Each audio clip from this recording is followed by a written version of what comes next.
மக்கள் சேவை மையத்தினுடைய சுயம் என்கின்ற திட்டம் பெண்களுக்கு தொழில் வாய்ப்புகளை உருவாக்கி கொடுப்பதற்காக இலவசமான தையல் பயிற்சி அளித்து இலவசமாக தையல் இயந்திரங்களை வழங்கக்கூடிய அந்த திட்டத்தினுடைய தொடர்ச்சியாக இன்று ரத்தனபுரி பகுதியில் புதிதாக இலவச தொழிற்பயிற்சி மையத்தை உருவாக்கி இருக்கிறோம். மத்திய ஜவுளித்துறை அமைச்சகத்தினுடைய சமர்த் என்கின்ற திட்டத்தின் வாயிலாக திருப்பூர் ஏற்றுமதியாளர்கள் சங்கத்தோடு இணைந்து கோவை மாவட்டம் முழுவதும் இருக்கக்கூடிய பெண்களுக்கு கிட்டத்தட்ட கடந்த வருடத்தில் 1500 பெண்களுக்கு இலவசமாக தொழில் பயிற்சி அளித்து இலவசமாக தையல் இயந்திரங்களையும் வழங்கி இருக்கிறோம். இன்று பயிற்சி பெற்றிருக்கக்கூடிய பெண்கள் தொழில் வாய்ப்புகளை அவர்கள் நல்ல முறையிலே பயன்படுத்திக் கொண்டு சொந்தமாக சம்பாதிக்கக்கூடிய ஒரு நிலையை அடைந்திருக்கிறார்கள்.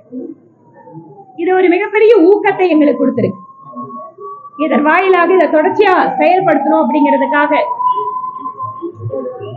இன்னும் 1000 பெண்களுக்கு இதை கொண்டு சென்று சேர்க்க வேண்டும் அப்படிங்கிற விதத்தில் கோவையினுடைய வடக்கு சட்டமன்ற தொகுதியில இன்று இந்த மையத்தை துவங்கி இருக்கிறோம்.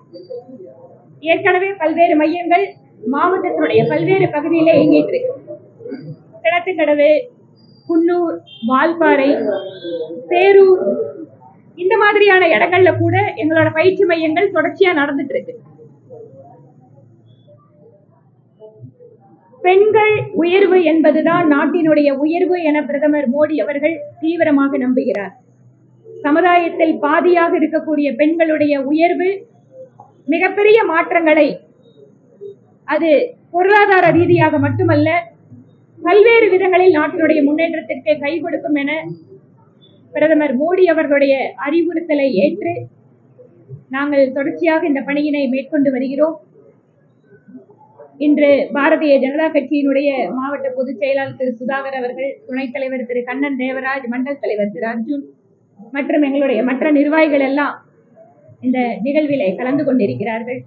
கோவையிலே உள்கட்டமைப்பை மேம்படுத்த வேண்டும் என்பதற்காக கடந்த 11 வருடங்களாக மத்தியிலே பாரதிய ஜனதா கட்சி அமைந்ததற்கு பின்பாக ரயில்வே துறையாக இருந்தாலும் சரி, விமான போக்குவரத்தாக இருந்தாலும் சரி, சிறு குறு தொழில் நிறுவனங்களை அவர்களுடைய பிரச்சனைகளை களைவதாகட்டும், எந்த ஒரு பிரிவுமே மத்திய அரசாங்கத்தினுடைய திட்டத்தோடு நெருக்கமாக அவர்கள் பயன்பெற வேண்டும் என்பதற்காக மத்திய அமைச்சர்களை இங்கு அழைத்து வருவதும் அல்லது இங்கு இருக்கக்கூடிய தொழில் அமைப்புகளை அல்லது சமூக அமைப்புகளை மத்திய அமைச்சர்களோடு சந்திக்க வைப்பதுமாக பாரதிய ஜனதா கட்சியினுடைய நிர்வாகிகள் தொடர்ச்சியாக பணிபுரிந்து வருகிறோம். தேர்ந்தெடுக்கப்பட்ட மக்கள் பிரதிநிதி என்கின்ற முறையிலே சட்டப்பேரவையிலும் கோவை தெற்கு தொகுதிக்கு மட்டுமல்ல ஒட்டுமொத்தமாக மேற்கு மண்டலம் முழுவதும் தொழில் வாய்ப்புகளாகட்டும், அடிப்படை கட்டமைப்பு வசதிகளாகட்டும், மெட்ரோ ரயில் திட்டமாகட்டும் குரல் கொடுப்பதிலே எங்களுடைய கூட்டணி கட்சியோடு இணைந்து பேரவையில் பல்வேறு முறை அரசாங்கத்தின் கவனத்திற்கு எடுத்து சென்றிருக்கிறோம். மாநில அரசும் பல்வேறு திட்டங்களை இந்த பகுதிக்கு புதிதாக கொடுத்திருக்கிறார். அந்த வகையில் கோவை விமான நிலையத்தினுடைய விரிவாக்கத்திற்காக நிலங்கள் மத்திய அரசாங்கத்தில் ஒப்படைக்கப்பட்டதற்கு பின்பாக அதற்காக ஆரம்ப கட்ட வேலைகள் துவங்கி இருக்கிறது. இந்த பணியினை விரைவுபடுத்த வேண்டும் என்பதற்காக 2 நாட்களுக்கு முன்பாக கோவையில் இருக்கக்கூடிய தொழில் அமைப்புகளுடைய நிர்வாகிகளோடு மத்திய விமானத்துறை அமைச்சரை சந்தித்தோம். அடுத்து வரக்கூடிய 2 வருட காலத்திற்குள்ளாக புதிதாக முனையங்களை ஏற்படுத்துவதற்கான பணிகளை துவங்கி இருக்கிறோம். நிச்சயமாக மிக குறைவான காலத்திற்குள்ளாக அதை நாங்கள் முடித்துக் கொடுக்கிறோம். இந்த பகுதியினுடைய பல்வேறு வாய்ப்புகள் எங்களுக்கு புரிந்திருக்கிறது. அது மருத்துவத்துறையாகட்டும், கல்வியாகட்டும், தொழில்துறையாகட்டும் அல்லது சுற்றுலாத்துறையாகட்டும் பல்வேறு விதங்களில் கோவை விமான நிலையம் விரிவாக்கம் செய்யப்பட வேண்டும். அதற்கு எங்களுடைய முழு ஒத்துழைப்பு இருக்கும் என மத்திய அமைச்சர் தெரிவித்திருக்கிறார். அவர் கோவைக்கு வந்து நேரடியாக பார்க்க வேண்டும் எனவும் நான் கோரிக்கை வைத்திருக்கிறேன். அடுத்த மாதத்தில் வருவதாக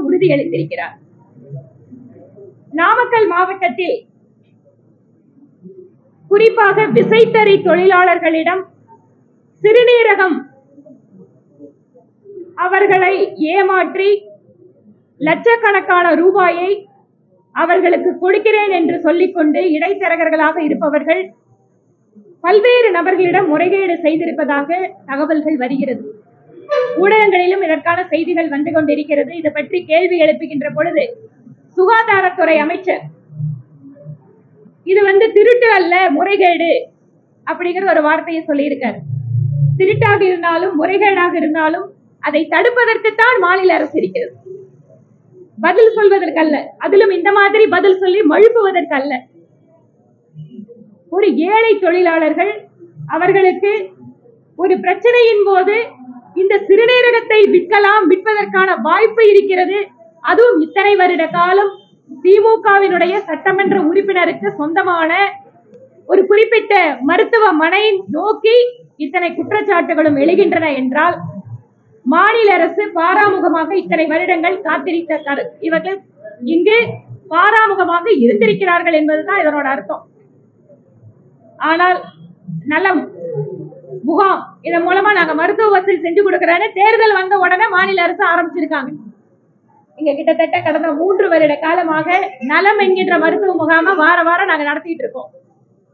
பிஜி மருத்துவக் கல்லூரியோடு இணைந்து இந்த நலம் முகாம கோயம்புத்தூர்ல நடத்திட்டு இருக்கோம்.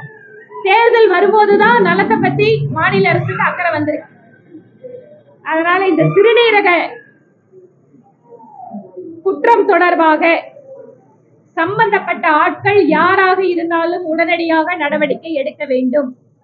அது மட்டுமல்ல, யார் இதில் பாதிக்கப்பட்டிருக்கிறார்களோ அவர்களுக்கு உரிய இழப்பீடு நிவாரணம் வழங்குவதையும் பாரதிய ஜனதா கட்சி மாநில அரசிடம் கோரிக்கை வைக்கிறது.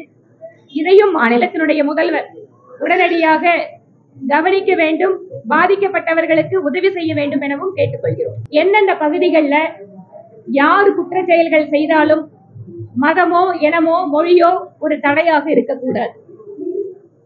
குற்றத்தில் சம்பந்தப்பட்டிருப்பவர்கள் எந்த மதம், எந்த மொழி, எந்த மாநிலம் என்று பார்த்து நடவடிக்கை அப்படின்னு எடுத்தோம்னா அது நியாயமான வேலையா இருக்காது. யாரு குற்றத்தில் சம்பந்தப்பட்டிருக்கிறார்களோ அவர்கள் மீது நடவடிக்கை எடுப்பது என்பதுதான் ஒரு சட்டத்தின் வழி நடக்கின்ற அரசுக்கு பொருத்தமாக இருக்கும். திரு திருமாவளவன் அவர்கள் திராவிட முன்னேற்ற கழகத்தோடு இப்ப கூட்டணி வச்சிருக்காரு. அடிக்கடி கூட்டணியினுக்கு தலைவராக இருக்கின்ற மாநிலத்தினுடைய முதலமைச்சரை சந்திச்சு பேசுறாரு. அப்ப அவர்கிட்ட என்ன திராவிட முன்னேற்ற கழகம் பிஜேபியோடு கூட்டணி வைத்திருந்தார்களே, அப்போது அவர்களோட கருத்தைகளோடு முழுமையாக நீங்கள் ஒத்துழைந்து அதை ஏற்றுக்கொண்டு கூட்டணி வைத்தீர்களான கேள்வி கேட்கட்டும். அது பதில் சொன்னதுக்கு அப்புறம் நாங்க பதில் சொல்றோம். நேஷனல் அவார்டுங்கிறது அது முழுக்க முழுக்க படைப்பு திறன். அந்த படைப்பு மக்களிடம் கொண்டு சேர்க்கின்ற விதம் இதுக்காக வழங்கப்படுகிறது. நீங்க தமிழ்நாட்டில் எத்தனையோ பேரு மத்திய அரசுக்கு எதிராக, பாரதிய ஜனதா கட்சிக்கு எதிராக, பிரதமர் மோடிக்கு எதிராக எழுதியும் பேசியும் வருகின்றவர்கள் எல்லாம் தேசிய விருது வாங்கி கொண்டிருக்கிறார்கள். அப்படின்னா படத்துல ஒரு படத்துக்கு கொடுத்தது மூலமா அது யாரு ஆதரவு தெரிவிக்கிறாங்கன்னு சொல்ல முடியும்? தமிழ்நாட்டில் நான் எத்தனையோ உதாரணத்தை சொல்ல முடியும். அது பத்ம விருதுகளாகட்டும், கலை கலாச்சாரம் சினிமா மாதிரியான துறைகள்ல விருது வாங்குறதாகட்டும், முழுக்க முழுக்க அது படைப்பு சம்பந்தப்பட்ட விஷயம். சட்டம் ஒழுங்கு பல்வேறு முறை பேசிட்டு இருக்கோம். நாளுக்கு நாள் மோசமாகத்தான் சென்றுட்டு இருக்கு. சமூக நீதி பேசுகின்ற, திராவிட மாடல் என்று பேசுகின்ற மாநில அரசு முழுக்க முழுக்க சட்டம் ஒழுங்கு, பெண்கள் பாதுகாப்பு, பட்டியலினத்தை சார்ந்தவர்கள் மீதான தாக்குதல், இதை தடுப்பதில் முழுமையாக தோல்வி அடைந்திருக்கிறது. ஒவ்வொரு நாளும் பெண்களுக்கு எதிரான குற்றங்கள், போதைப் பொருள் சம்பந்தமான குற்றங்கள், ஆணவ கொலை சம்பந்தமான ஜாதிய ரீதியான மோதல்கள், இது எல்லாமே அதுக்கு மேல காவல்துறையினுடைய லாக்அப் மரணங்கள். எந்த விதத்திலேயும் ஒரு இடத்தில் கூட இந்த மாநில அரசு சட்டம் ஒழுங்கு, மக்களுடைய பாதுகாப்பை பராமரிக்கிறது என்கின்ற பேச்சுக்கே இடமில்லை. நாளுக்கு நாள் நிலைமை மோசமாகி கொண்டிருக்கிறது. அதை மறைப்பதற்காக உங்களுடன் ஸ்டாலின் நலம் முகாம் அப்படின்னு மக்களை திசை திருப்ப பாக்குறாங்க. நீதிமன்றத்தினுடைய தீர்ப்பிற்கு பின்பாக கூட இந்த நலம் அப்படிங்கிற இந்த நிகழ்ச்சியை நடத்துறாங்கன்னு சொன்னா நீதித்துறையின் மீது மாநில அரசு, அதுவும் தேர்ந்தெடுக்கப்பட்ட ஒரு மக்கள் பிரதிநிதிகளை வைத்திருக்கக்கூடிய ஒரு மாநில அரசு நீதிமன்றத்துடைய தீர்ப்பை மதிக்கவில்லை என்றால் குடிமக்களுக்கு இந்த அரசு என்ன செய்தி சொல்ல விரும்புகிறது? ரொம்ப தெளிவா ஆர்டர் போட்டதுக்கு அப்புறம் கூட திருப்பி தொடர்ச்சியா நடத்துறாங்கன்னா நீதிமன்றத்தை மதிக்கலன்னு அர்த்தம். மாநிலத்தினுடைய முதலமைச்சருக்கு உடல்நிலை சரியில்லைன்னு அவங்களே அது நட்பு ரீதியான விசாரிக்கிறதுக்காக போயிருக்கோம் அப்படின்னு சொல்றாங்க. இது ஒரு பக்கம். இன்னொரு பக்கம் கூட்டணி தேர்தல், இது எல்லாமே இன்னும் கொஞ்சம் நேரம் இருக்கு. தேர்தலுக்கு இன்னும் 7 மாத காலம் இருக்கு. அதனால இந்த 7 மாத காலத்துல என்னென்னவெல்லாம் மாற்றங்கள் வரப்போகுதுன்னு எல்லாரும் நம்ம பார்க்கதான் போறோம். தேசிய ஜனநாயக கூட்டணியை பொறுத்தவரை யார் உள்ளே வருகிறார்கள், யாரோடு எங்கள் கட்சி தலைமை பேச்சுவார்த்தை நடத்துகிறது, யாரெல்லாம் வரக்கூடிய காலத்தில் உள்ளே வருகிறார்கள் அப்படிங்கறது எல்லாமே தேசிய தலைமை அந்த நேரத்துல அறிவிக்கும். அப்ப நம்ம தெரிஞ்சுக்கலாம். வருவாங்க. வரும்போது எல்லாரும் ஒட்டு மொத்தமா சேர்ந்து வருவாங்க. எந்த குழப்பமும் தேசிய ஜனநாயக கூட்டணியில இல்லைங்க. இங்க இருக்கக்கூடிய ஒரே குறிக்கோள் திராவிட முன்னேற்ற கழகத்துக்கு எதிராக பலமான கூட்டணியை அமைப்பது. திராவிட முன்னேற்ற கழகத்திற்கு எதிரான வாக்குகளை ஒருமித்த வகையிலே பெறுவது. இந்த அடிப்படையில தான் தேசிய ஜனநாயக கூட்டணி அமைக்கப்பட்டிருக்கிறது. இதைத்தான் எங்களுடைய உள்துறை அமைச்சர் திரு அமித்ஷா தெளிவாக்கி இருக்காரு. இதுல யார் வர்றாங்க, யாரு இல்ல அப்படிங்கறது எல்லாமே தேசிய ஜனநாயக கூட்டணியினுடைய கூட்டணி கட்சி தலைவர்கள் எல்லாம் பார்த்துட்டு எங்களுடைய தலைமை அறிவிக்கும். மரியாதைக்குரிய திரு ஓ பன்னீர்செல்வம் அவர்கள் இந்த மாநிலத்தோட முன்னாள் முதலமைச்சர். அவருடைய இந்த கருத்துக்கு நான் பதில் சொல்றது சரியா இருக்காதுங்க. அது மட்டும் இல்ல, தேசிய ஜனநாயக கூட்டணி, கூட்டணி கட்சிகள், கூட்டணி தலைவர்கள் இவர்கள் தொடர்பான எல்லா விதமான கேள்விகளுக்கும் எங்களுடைய தேசிய தலைவர்கள் எடுக்கின்ற முடிவு அப்படிங்கிறது தான் இறுதியான முடிவு. அது வர்ற வரைக்கும் நாங்க எங்களோட வார்த்தைகள் எதுவுமே நாங்க சொல்ல விரும்பல. இந்த உறவுக்குள்ள போய் நாங்க எந்த விமர்சனம் செய்யறது முறையா இருக்காது. அது ஒண்ணு. ரெண்டாவது, நீங்க இந்த தொலைபேசி ஒட்டு கேட்டு விவகாரம் இதெல்லாம் ஒவ்வொரு நேரத்தையும் ஒவ்வொரு அரசியல் கட்சியும் இதை சொல்லிட்டு இருக்காங்க இல்லையா? அதனால இந்த பாமக தலைவர்களுக்குள்ளாக நடக்கின்ற விஷயங்கள் அல்ல. இன்னைக்கு டெக்னாலஜி மூலமா இன்னைக்கு எவ்வளவோ தூரம் மாறிட்டு இருக்கு.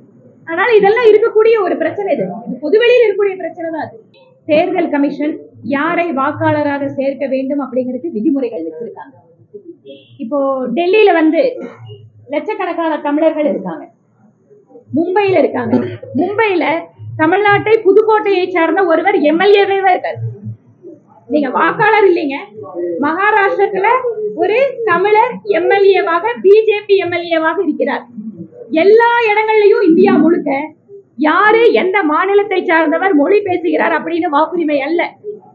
அத்தனை பேரும் இந்திய குடிமக்கள்.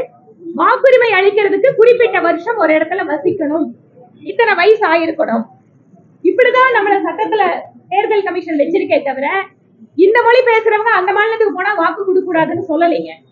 சட்டத்தின்படி தேர்தல் கமிஷன் என்ன நடைமுறை இருக்கோ அது எங்காவது மாறும்போது அப்ப எல்லாத்துக்குமே ஒரு அக்கறை வரணும், கவலை வரணும். ஆனா வடமாநில தொழிலாளர்கள் மீது திட்டமிட்ட ரீதியில் வெறுப்பு கருத்துக்களை பேசுகின்ற, வடமாநில தொழிலாளர்களுக்கு எதிராக பேசுவதன் காரணமாக தன்னுடைய அரசியல் செல்வாக்கு வளரும் என்று நினைக்கின்ற தலைவர்கள், பிரிவினைவாதம் பேசுகின்ற தலைவர்கள் இந்த மாதிரி விஷயத்த பேசுறாங்க. தேர்தல் கமிஷன் ஒரு வாக்காளராக பதிவு செய்வதற்கு அவருக்கு என்ன ஆதரவாக சான்றாவணங்கள் இருக்கோ அந்த அடிப்படையில தான் பண்ணணும். அப்படி எங்காவது மீறி இருக்காங்கன்னா தாராளமா நீங்க தேர்தல் கமிஷன் கிட்ட புகார் கொடுங்க.